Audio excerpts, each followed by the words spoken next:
Harusnya yang benarnya adalah ibu menyusui bayi misalnya payudara kiri sampai ibu rasa benar-benar payudara itu kosong. Salam sehat untuk kita semua, terutama untuk mama baru, mama lama, mama mantu, mama kandung. Kita berbicara sedikit tentang ukuran lambung bayi, mulai dari umur 0 sampai dengan umur 1 bulan. Sehingga kita bisa tahu kebutuhan cairan yang dibutuhkan bayi baru lahir. Untuk bayi baru lahir yang berumur 1 hari, lambungnya hanya sebesar kelereng. Tahu kelereng? Jadi dia hanya membutuhkan 5 sampai dengan 7 mili. Ini, seperti ini. Bayi baru lahir. Dia hanya butuh 5 sampai 7 mili satu kali minum. Karena lambungnya hanya sebesar kelereng. Jadi, ASI yang pertama itu adalah ASI kolostrum. Dia itu agak sedikit kental, kuning. Nah, kalau pengertian orang dulu, ASI pertama itu harus dibuang karena katanya ASI kotor. Sebenarnya ASI pertama itu harus didapatkan oleh bayi karena mengandung antibodi atau zat kekebalan tubuh yang harus diisap oleh bayi pertama kali.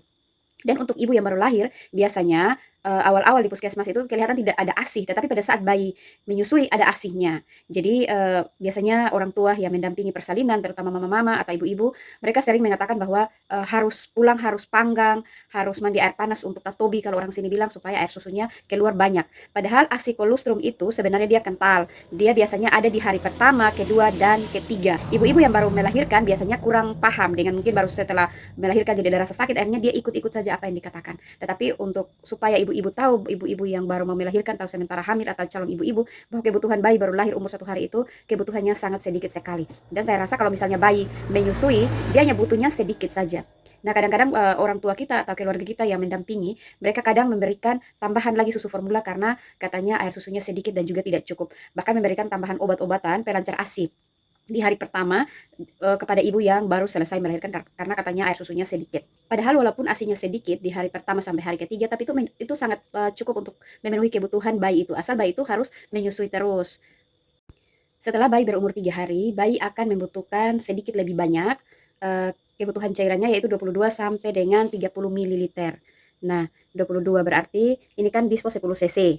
10 cc berarti dia bisa 2 kali sampai 3 kali minumnya bayi itu untuk bayi umur 3 hari. Jadi jangan kasih 1 drum di bayi, apalagi 3 hari itu kalau bayi sudah sehat di puskesmas sudah pulang. Nanti di rumah itu dipraktekkan segala macam cara, dikasih gula lah, dikasih kopi, dikasih teh, dikasih segala macam karena katanya bayi menangis jadi dikasih. Padahal bayi itu menangis bukan semata-mata karena dia lapar, kadang dia minta digendong atau mungkin kekenyangan, tidak nyaman. Karena namanya bayi baru lahir, dia berusaha untuk menyesuaikan dirinya dengan udara di luar sehingga kadang dingin, kadang panas. Jadi bayi itu rewel bukan semata-mata dia mau minum lebih banyak. Dan untuk jenis ASI yang sudah masuk di hari ke-4 sampai hari ke-10 itu adalah ASI transisi. Dia sudah lebih cair dan volumenya sudah semakin lebih banyak. Dan juga berubah warna serta komposisinya. Jadi awalnya kolostrum itu agak kuning, ini sudah mulai berwarna putih cerah. Kadar imunoglobulin dan juga proteinnya juga sudah semakin menurun. Sedangkan lemak dan laktosanya juga meningkat. Dan untuk ASI transisi ini, dia membantu bayi untuk menyesuaikan bayi dengan keadaan lingkungan dan juga mendukung bayi yang semakin aktif di hari ketiga, hari keempat, sampai hari ke-10. Itu fungsi dari ASI transisi. Dan untuk ukuran lambung bayi, untuk bayi usia 1 minggu, dia hanya sebesar telur ayam. Jadi dia hanya membutuhkan cairan sebanyak 45 sampai dengan 60 mili saja, bukan 1 ember. Jadi jangan terlalu berpendapat yang aneh-aneh, mengikuti pengalaman-pengalaman dulu. Jadi harus kasih bayi minum sampai perutnya buncit besar. Sampai bayi tidak nyaman dan menangis-menangis, terus bilang bayi lapar lagi, jadi dikasihlah bubur atau nasi atau jagung. Ukuran lambung bayi yang berumur 1 bulan sebesar telur juga, tapi yang agak sedikit lebih besar. Nah, kebutuhan cairannya hanya 80 sampai 150 saja, bukan 1 drum. Jadi biasanya ibu-ibunya aman, mereka menyusui bayinya biasa saja.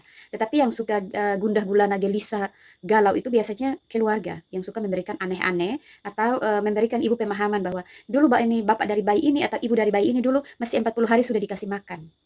Karena habis kasih makan dia akan tidur. Jadi tidak menangis-menangis.